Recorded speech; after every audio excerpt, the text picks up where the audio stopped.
Akala mo pera lang ay tungkol sa matematika. Iniisip mong kailangan dito ay sipag. Sinabi ng iba na timing ang mahalaga. Pero nandito ako para sabihin sa'yo, nagkakamali ka.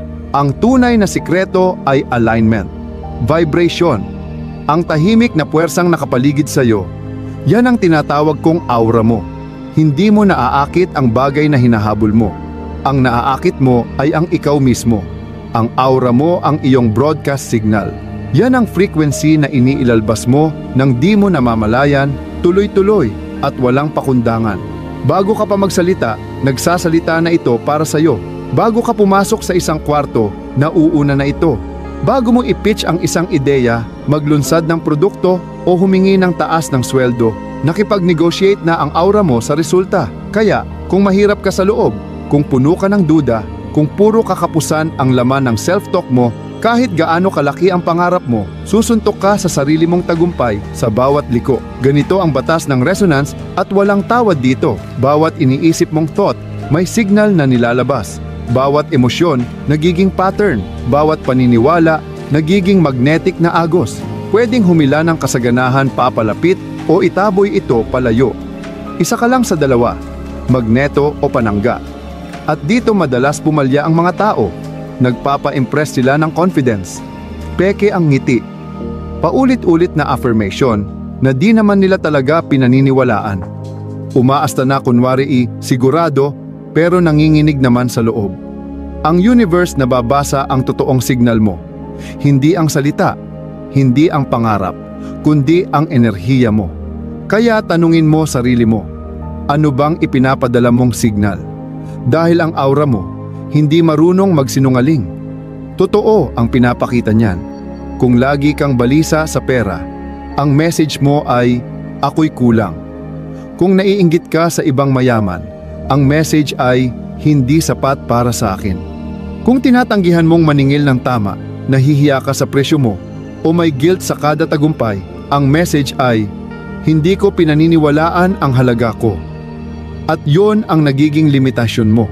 Kahit anong strategy, di ka matutulungan hanggat hindi mo binabago ang signal mo. Malinaw lang, ang aura mo, hindi iyan mystical lang. Refleksyon yan ng mga emotional habits mo. Nabubuo dahil sa ulit-ulit na ginagawa, hinuhubog ng focus, pinapalakas ng disiplina.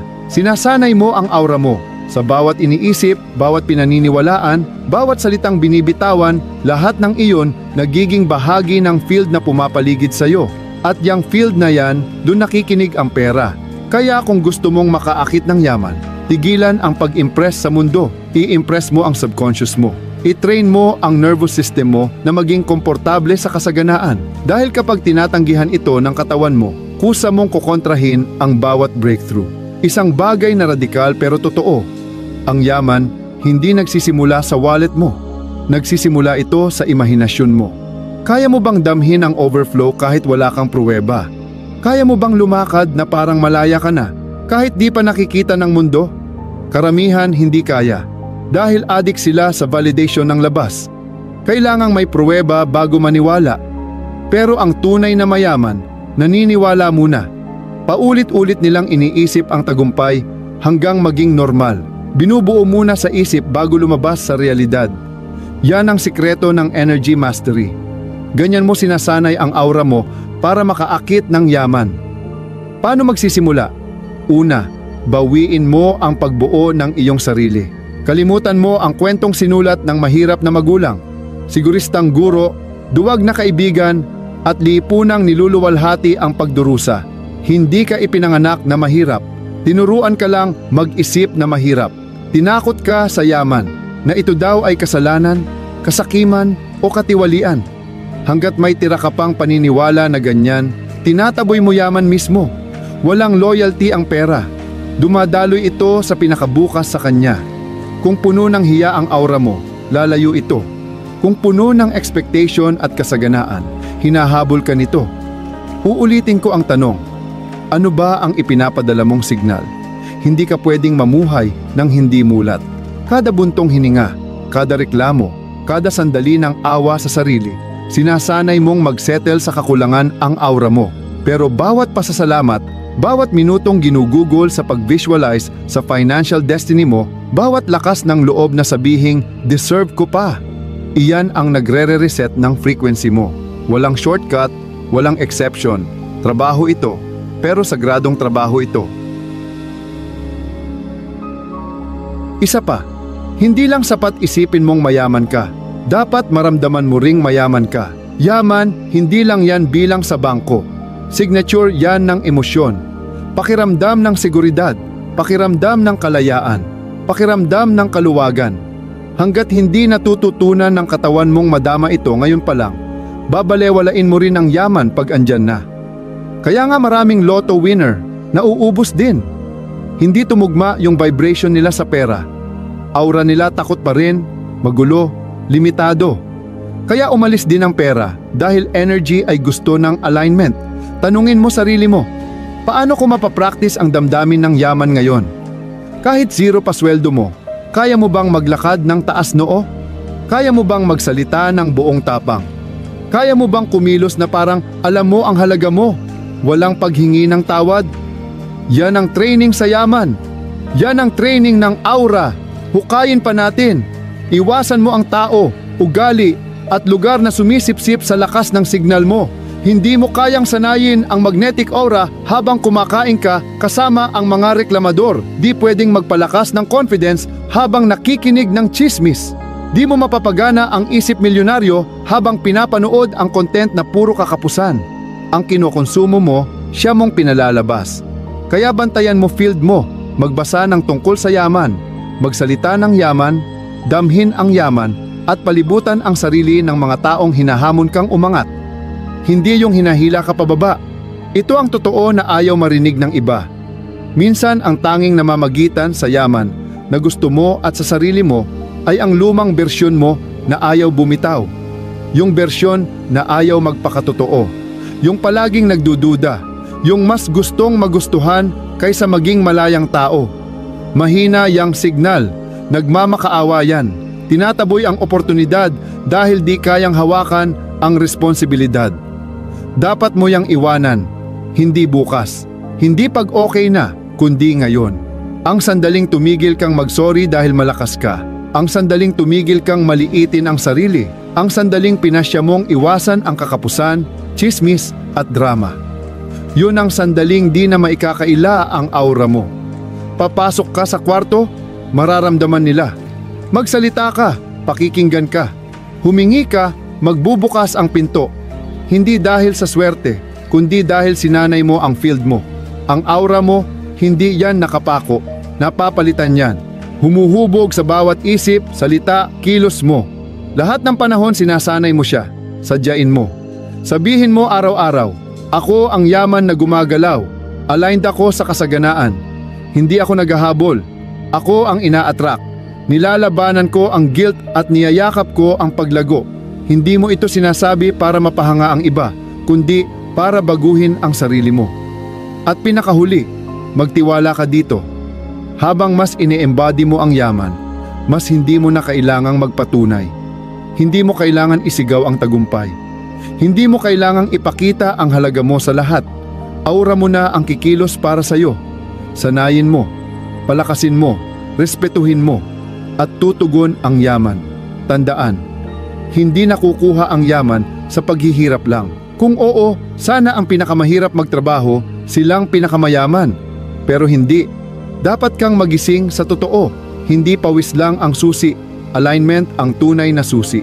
Maaari mong patirin ang sarili mo sa kakagrind, magpakapagod, magtayo ng negosyo, umakyat sa corporate ladder, mag-aral ng strategies. Pero kung ang signal na nilalabas mo ay tago pa rin sa kakapusan, sisirain mo rin ang lahat ng napundar mo.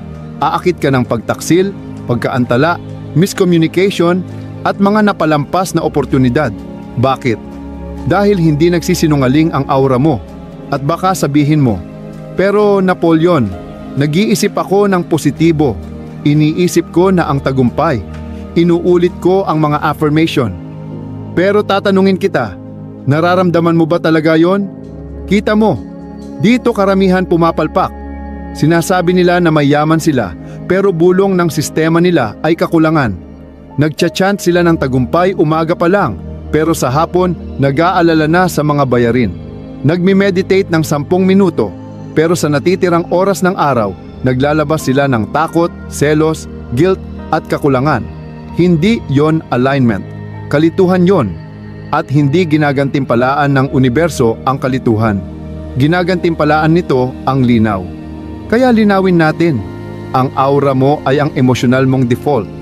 Hindi yung peak state, hindi yung best performance mo sa maganda ang araw, kundi yung pangkaraniwan, yung baseline mo. Kung gusto mong turuan ang aura mo na maka-attract ng yaman, kailangan mong itaas ang baseline ng vibration mo. Hindi paminsan-minsan, palagian. Paano? Sa pamamagitan ng emotional hygiene, araw-araw na pag-clear ng mental clutter, sa muling paghubog ng paniniwala mo, emosyon at habits mo, nakaugat lahat sa katotohanan, hindi sa trauma. Ibig sabihin, alisin mo hindi lang ang negative thoughts, kundi pati yung pagkakakilanlan mong aliw na aliw sa mga yon. Patayin mo yung bahagi mo na gustong maging underdog palagi. Yung kapit na kapit sa pagsubok na parang badge of honor. Yung iniisip na kapag nagtagumpay ka, parang tinataksil mo ang nakaraan mo. Iyan ang emotional infection na humaharang sa signal mo. Kaya ngayon, tanungin mo ang sarili mo. Sino ka kapag walang nakatingin? Anong frequency ang pinagbabalikan mo kapag mag-isa ka lang sa isip mo? Anong energy ang dinadala mo sa kwarto bago ka pa magbukas ng bibig? Kung ang sagot mo ay mas mababa pa sa katiyakan, paniniwala at dignidad, iyon ang area na kailangan mong pagtuunan ng pansin. Ngayon, pumunta tayo sa aakit ka ng pagtataksil, pagkaantala, maling komunikasyon, mga napalampas na pagkakataon. Bakit? Kasi hindi nagsisinungaling ang aura mo. At baka sabihin mo, pero Napoleon, nag-iisip ako ng positibong mga bagay. Ini-imagine ko ang tagumpay, inuulit ko ang affirmations. Pero tatanungin kita, nararamdaman mo ba talaga yon? Diyan karamihan nagkakamali. Sinasabi nilang sagana sila, pero sa loob-loob nila, bulong ng sistema nila ay kakulangan. Bumubulong sila ng tagumpay sa umaga, tapos sa hapon, iniisip na nila ang mga bayarin. Magmi-meditate ng 10 minuto, pero lahat ng natitirang oras ng araw ay kaba, selos, guilt at takot na kulang. Hindi yun alignment. Kalituhan yun. At hindi ginagantimpalaan ng universo ang kalituhan.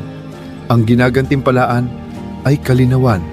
Kaya linawin natin, ang aura mo ay ang default ng emosyon mo.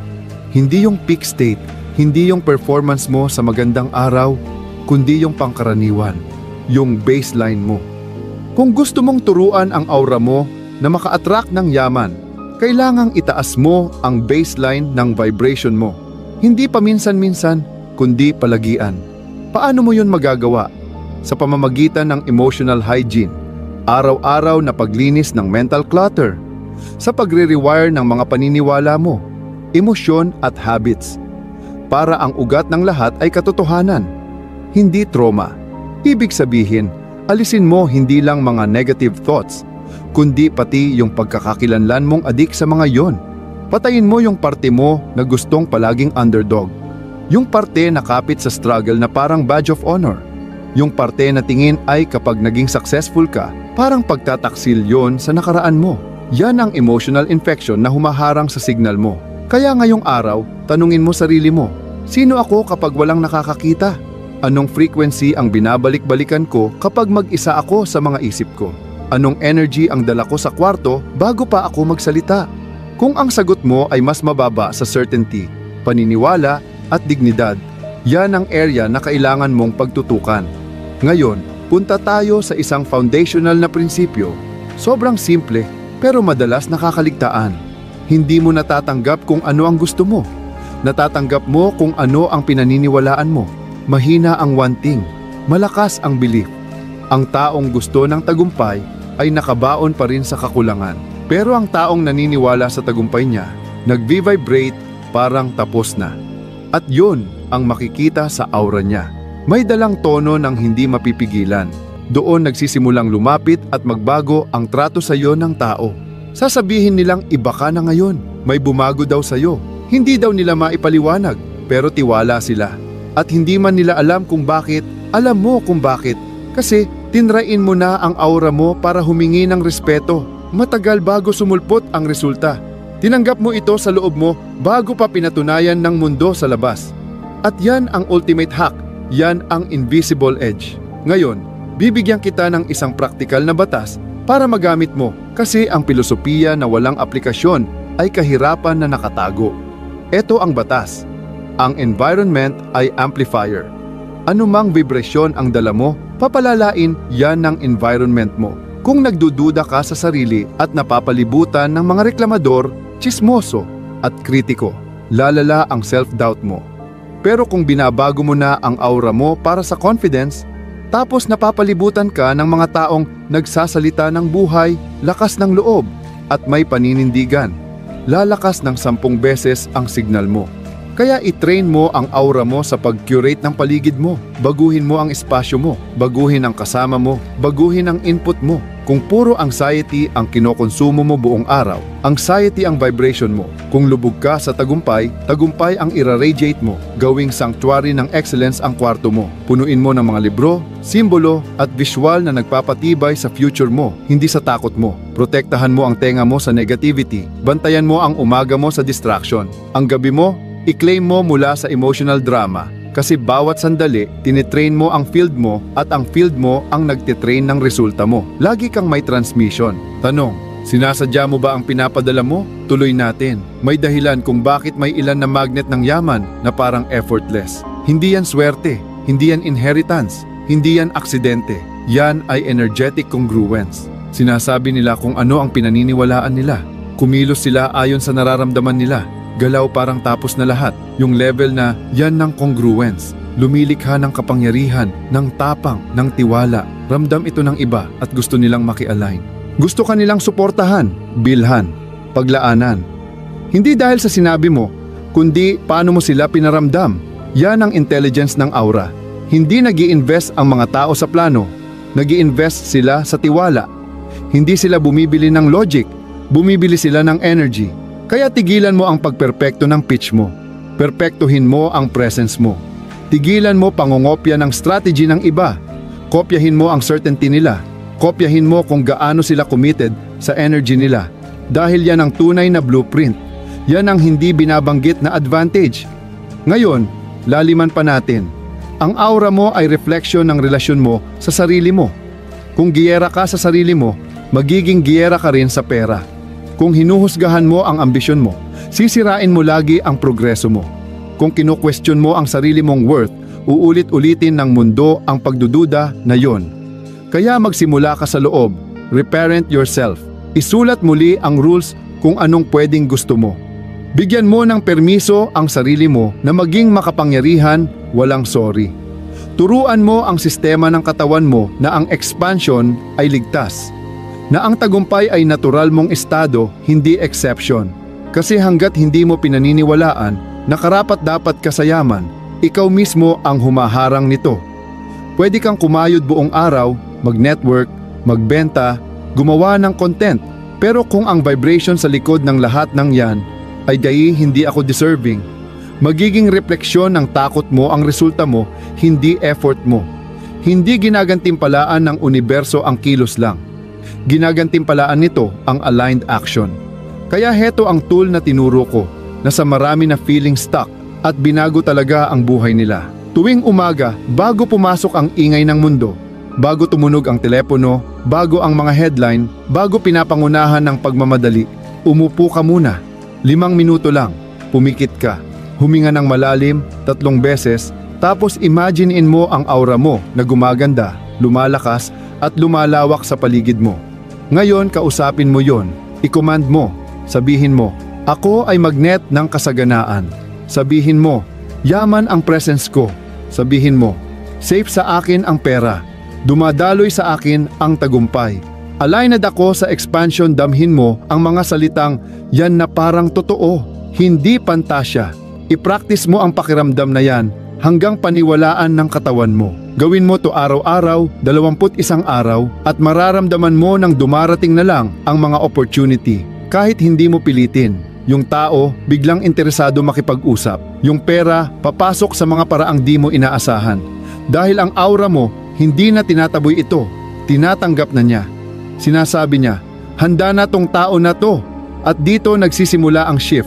Ito pa ang isang huling anchor. Ang yaman, hindi reward. Side effect lang yon. Ang totoong gantimpala ay kung sino ka habang ina-align mo ang energy mo. Yung emotional na disiplina, mental na kalinawan, spiritual na kumpiyansa. Yan ang yaman na walang makakaagaw. Yan ang kapangyarihang hindi natitinag sa market crash. Tingnan mo, pera lang ang messenger. Pupunta yan kung saan safe siya. Dadaloy yan sa linaw. Sasabay yan sa tapang. Kapag naging tao kang nakikiayon at nakikisundo sa tagumpay, ang aura mo ay nagiging imbitasyon, nagiging kontrata, at bawat kwarto na papasukan mo, mararamdaman nila yon. Hindi mo na kailangang magmakaawa, hindi mo na kailangang magpaliwanag, hindi mo na kailangang habulin. Darating ka lang kasi nauna na ang aura mong i-negotiate ang worth mo. Ngayon, may i-reveal ako na karamihan hindi natutunan buong buhay nila. Hindi mo na-attract ang mga bagay na hinahabol mo. Ina-attract mo kung ano yung handa mong tanggapin. Hindi ambition mo ang basehan ng resulta mo, kundi readiness mo. At ang readiness, hindi mental lang, kundi energetic, emotional, spiritual. Hindi mo masusuhulan ang buhay dahil lang mabilis kang magsalita, matindi kang kumayod, o walang katapusang network. Natatanggap mo ang yaman kapag naging tao kang umaayon sa antas kung nasaan na ang yaman na yon. Ang pera ay energy. Ang kapangyarihan, energy. Opportunities, resources, alliances. Lahat yan, energy. Kaya ang tanging paraan para ma-attract ang gusto mo ay i-match ang frequency ng gusto mo. At ang tanging paraan magagawa yan ay i-train ang aura mo. Kaya nga sinasabi ko, i-train mo ang aura mo parang atleta, may intensyon, dedikasyon, at pag-uulit. Hindi ka entitled sa yaman dahil lang gusto mo. Pero nakatadhana kang yumaman kung pinakikita mong nararapat ka, kung namumuhay ka na parang nandyan na, kahit wala pa sa palad mo. Tanungin kita ngayon, pagpasok mo sa isang kwarto, anong yung dala? Presence mo ba ay nagpapakita ng yaman o ng insecurity? Energy mo ba sinasabi niyang, ako ay andito para magbigay o desperado akong kumuha? Postura mo ba ay may tahimik na pagtiyak o may tahimik na pagmamakaawa? Tingnan mo, yaman hindi lang nahahatak ng belief, natataboy ito ng desperasyon. Ang desperasyon, signal yan ng takot. At nilalason nito ang frequency. Nagpapadala ito ng mensahe na, hindi ako sapat, kakaunti lang ako, hindi ko kakayanin, takot akong mawala to. Kapag yan ang naging energetic signature mo, sumasabay ang mundo. Lalayo sa iyo mga tao, mali-mali ang timing mo, laging sablay ang diskarte. Pero baliktad, kung dala mo ay katiyakan, kung ang aura mo sinasabi niya, puno na ako at maaring madagdagan pa, doon bumubukas ang pinto. Doon titigil ang buhay sa pagkontra at magsisimula sa pagbigay. Baka ngayon iniisip mo, paano ko ba ito matrain ang aura ko para maging ganito kalinaw, kamagnetiko?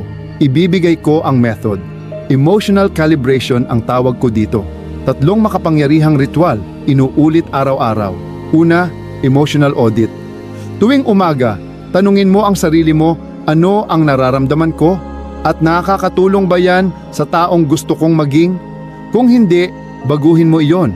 Huwag hayaang ang hindi karapat-dapat na emosyon ang magpatakbo ng araw mo. Putulin mo, palitan mo, ibalik sa ayos. Pangalawa, alignment. Pagpapatotoo, kausapin mo ang iyong nervous system. Hindi para magyabang, kundi para mag-rewire. Sabihin mo sa katawan mo kung ano ang pakiramdam ng maging mayaman na. Sabihin mo, ligtas ako. Mapagkakatiwalaan ako. Responsable ako sa kasaganaan. Daluyan ako ng epekto sa mundo. Pangatlo, visualization. Paulit-ulit. Pumikit ka. Ramdamin mo ang hinaharap mong sarili. Hindi mula sa labas na tinitingnan lang, kundi mula sa loob na nilalabas. Tingin ka gamit ang kanyang mga mata. Kumilos ka gamit ang kanyang tindig. Ngumiti na parang sigurado ka. Gawin mong pamilyar ang bagong identity mo hanggang tuluyang tanggapin ito ng katawan mo bilang sarili nito. Ang 3 ritual na ito, kapag ginawa consistently, ay magsisimulang linisin ang aura mo. Parang pinapakinis mo ang lente, tinatanggal ang ulap, pinapalinaw ang mensahe mo. Ginagawa kang signal na karapat-dapat sundan. Pero mag-ingat ka. Hindi laging komportable ang pagbabagong ito. Kapag nagsimula kang mag-vibrate sa mas mataas na antas, magre-rebelde ang mababang frequency sa buhay mo. Mapapansin mong may mga taong mawawala. Ang mga dating pattern matutunaw na lang. Ang environment mo pwedeng maging magulo. Hindi iyon parusa. Katunayan iyon na nagbabago ka. Huwag kang kumapit sa mga bagay na nabubuwag na. Pakawalan mo. Hayaan mong mamatay ang lumamong sarili.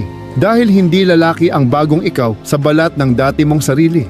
Bawat binhi kailangang mabasag bago ito tumubo. Bawat pagkakakilanlan kailangang mabasag bago lumawak. Nandito ka hindi para makibagay, kundi para makiisa sa sarili mo. Hayaan mong hindi ka maintindihan ng iba. Hayaan mo silang magchismis. Isipin nilang nagbago ka. Tama sila. Nagbago ka kasi pinili mo ng mabuhay bilang totoong ikaw. Hindi kung sino ang naaalala nila. At ang tapang na, yang lakas ng loob, yan mismo ang nagpapalakas sa aura mo higit sa kahit anong teknik o gamit. Gusto mo bang malaman kung paano naging magnetic ang pinakamakapangyarihang tao sa mundo? Hindi sila laging confident. Hindi sila laging matapang. Pero gumawa sila ng desisyon. Isang malinaw, matatag na desisyon na hindi na sila mabubuhay sa ilalim ng potensyal nila. Ipinahayag nila ang tagumpay bago pa nila kain-kaya. Nagbigay sila ng halaga kahit walang humihingi. Nagpamalas sila ng kasiguraduhan kahit nasa gitna ng kaguluhan dahil mas malakas ang tiwala nila kaysa takot. At ganun din ang dapat mong gawin. Kapag sinasabi ng bank account mo na hindi pwede, ang enerhiya mo dapat nagsasabing pwede. Kapag tumigil ng maniwala ang iba, lakasan mo ang paniniwala mo. Kapag naantala ang mga pangarap mo ng buhay, ikaw pa rin dapat ang humawak ng vibration. Ganyan ka mananalo. Ganyan ka magiging matatag. Ganyan magiging advantage mo ang aura mo. Ngayon, hayaan mong iwastoko ang isang paniniwala na naging dahilan ng pagkabigo ng milyon-milyon.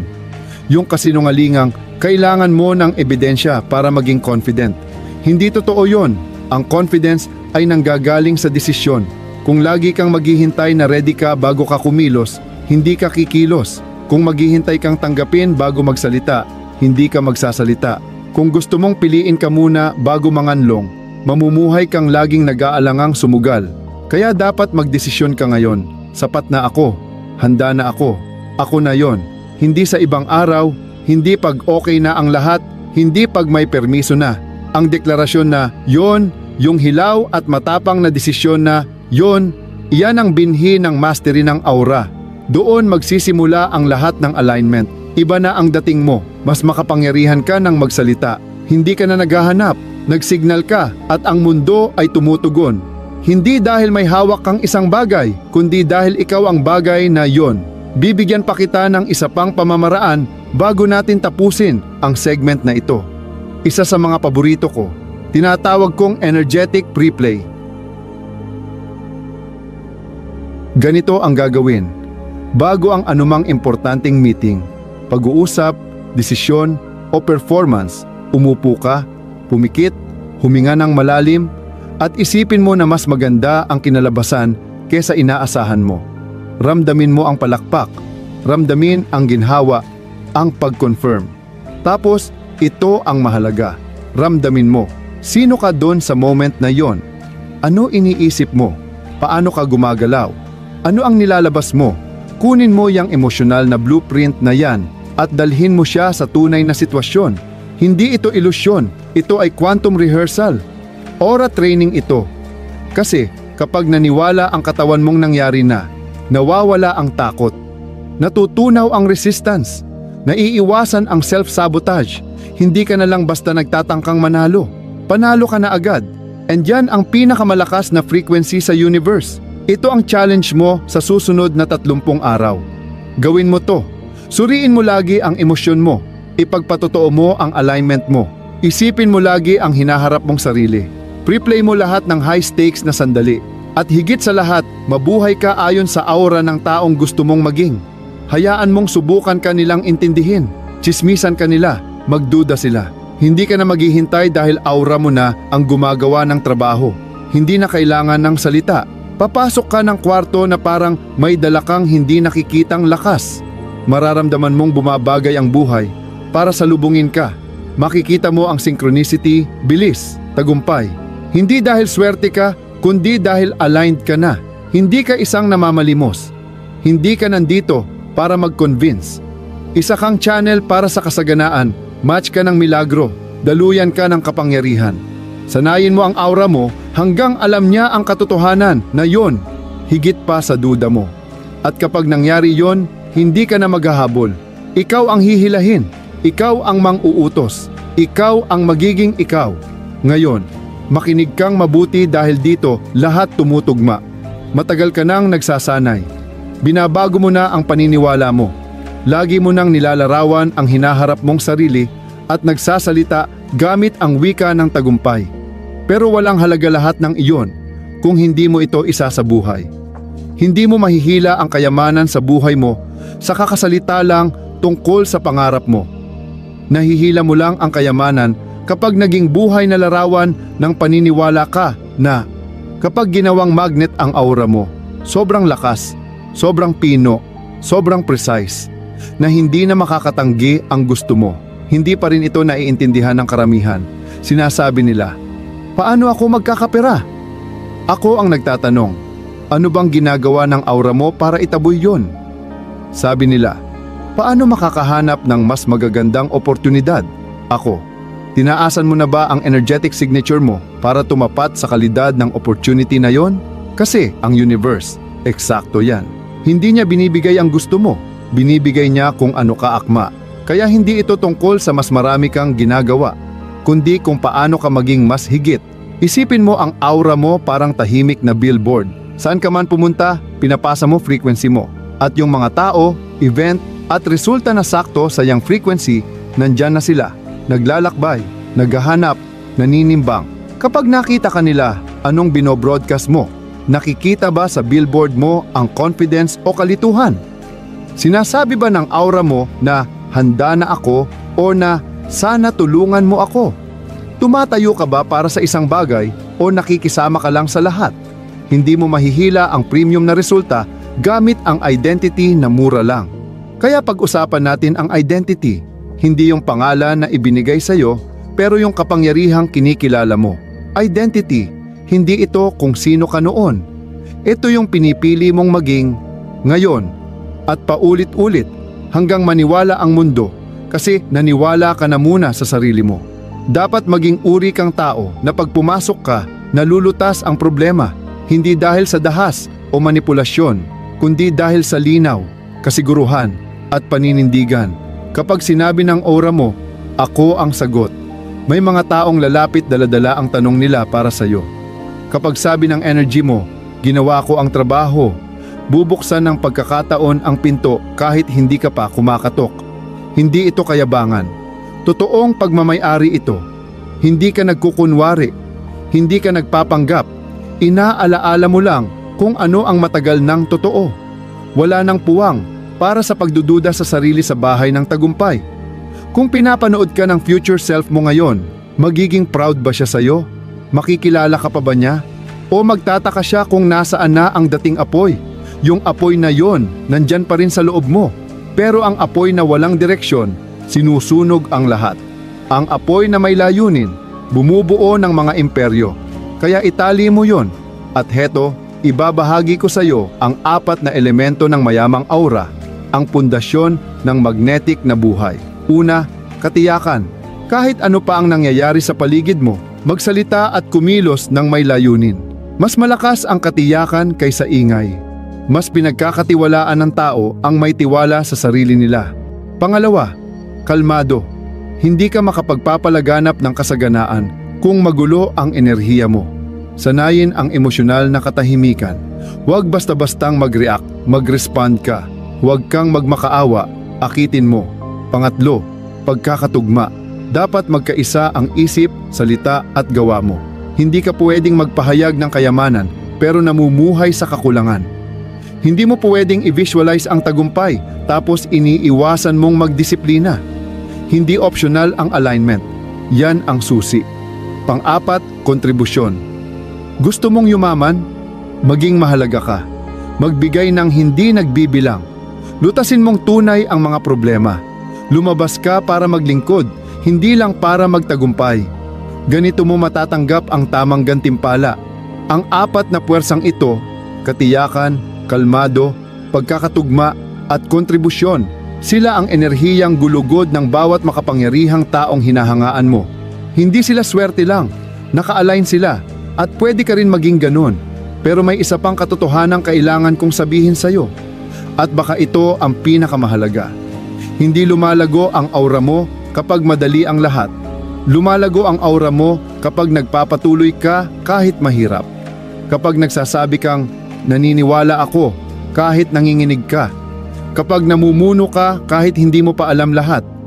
Kapag nagbibigay ka kahit pakiramdam mo ubos ka na. Kapag nagpapatuloy ka kahit nakakalimutan ka na. Diyan nagsisimula kang galawin ng mundo sa bagay na di mo nakikita. Ang universo nanonood, nakikinig. At kapag napasa mo ang mga pagsubok ng hindi nakikita, gagantimpalaan ka nito sa nakikita. Huwag na huwag kang susuko 5 minuto bago dumating ang himala. Huwag na huwag mong papatayin ang liwanag mo para lang mag-fit in sa kwartong pinalaki mo na. Hindi ka ipinanganak para lang sumabay. Ipinanganak kang tumayo sa gitna ng sarili mong apoy. At kapag ginawa mo yon, sisimulan nang sabihin ng mga tao, iba ka. Hindi ko maipaliwanag pero pinagkakatiwalaan kita. Napapalapit ako sa iyo, aura mo yan ang gumagalaw, bunga yan ng inner mong training na nagiging outer magnet. At hindi mo na kailangang maghabol kasi ikaw na yung taong hinahabol ng opportunity. Balikan natin ang mga natutunan mo. Nauunawaan mong ang kayamanan. Nagsisimula sa enerhiya, hindi lamang sa effort. Alam mo na ang aura, hindi lang mysticism. Isa itong muscle na pinapalakas sa pag-ulit, layunin, at alignment. Napansin mong ang desperasyon, humaharang sa mga biyaya, at ang kalmado ang humihila ng mga yon. Nagsanay ka na ng mga teknika, emotional audit, alignment, affirmations, visualization, repetition, at energetic pre-play. Nakilala mo na ang 4 na elemento ng magnetic aura: katiyakan, kalmado, pagkakatugma, at kontribusyon. At pinakaimportante, naalala mong kailangan munang maniwala bago makita ang ebidensya. Hindi lang ito motivational speech, ito ay isang espiritual na blueprint, isang manual para sa energetic mastery. Kaya heto ang huli kong hamon sa'yo. Huwag kang babalik sa dati mong buhay na parang walang nagbago. Huwag kang bumalik sa mga low frequency na gawi, sa walang kabuluhang usapan, o sa pagliit ng sarili. Huwag mong hilingin sa mundo na patunayan ang halaga mo. Huwag kang magmakaawa sa mumo kung ginawa kang maghurno ng buong handaan. Sa halip, iparamdam mo ang presensya mo sa bawat kwarto. Ipakita mo ang alignment mo sa bawat gawa. Gawing matibay ang salita, batay sa paninindigan, hindi sa convenience. At pag bumulong ang pagdududa, at tiyak na bubulong yan, sagutin mo ng aksyon. Pag sumigaw ang takot, at sigurado ring sisigaw yan, sagutin mo ng pananampalataya. Kapag tinawanan ang pag-unlad mo, ngumiti ka at magpatuloy. Dahil hindi ka nagiging bago, naaalala mo lang kung sino ka bago sinabi ng mundo, nakalimutan mo yon. Pinanganak kang magnetic, pinanganak kang sagana, pinanganak kang espesyal. At ngayon, panahon na para lumakad na alam mo yon. Ang kayamanang hinahanap mo, hindi lang nasa labas mo, nasa paligid mo na, umiikot, naghihintay, nakikinig para sa frequency na kaya niyang sundan. Kaya itaas mo ang signal, sanayin ang aura mo at hayaang ang mundo ang maghabol sa iyo.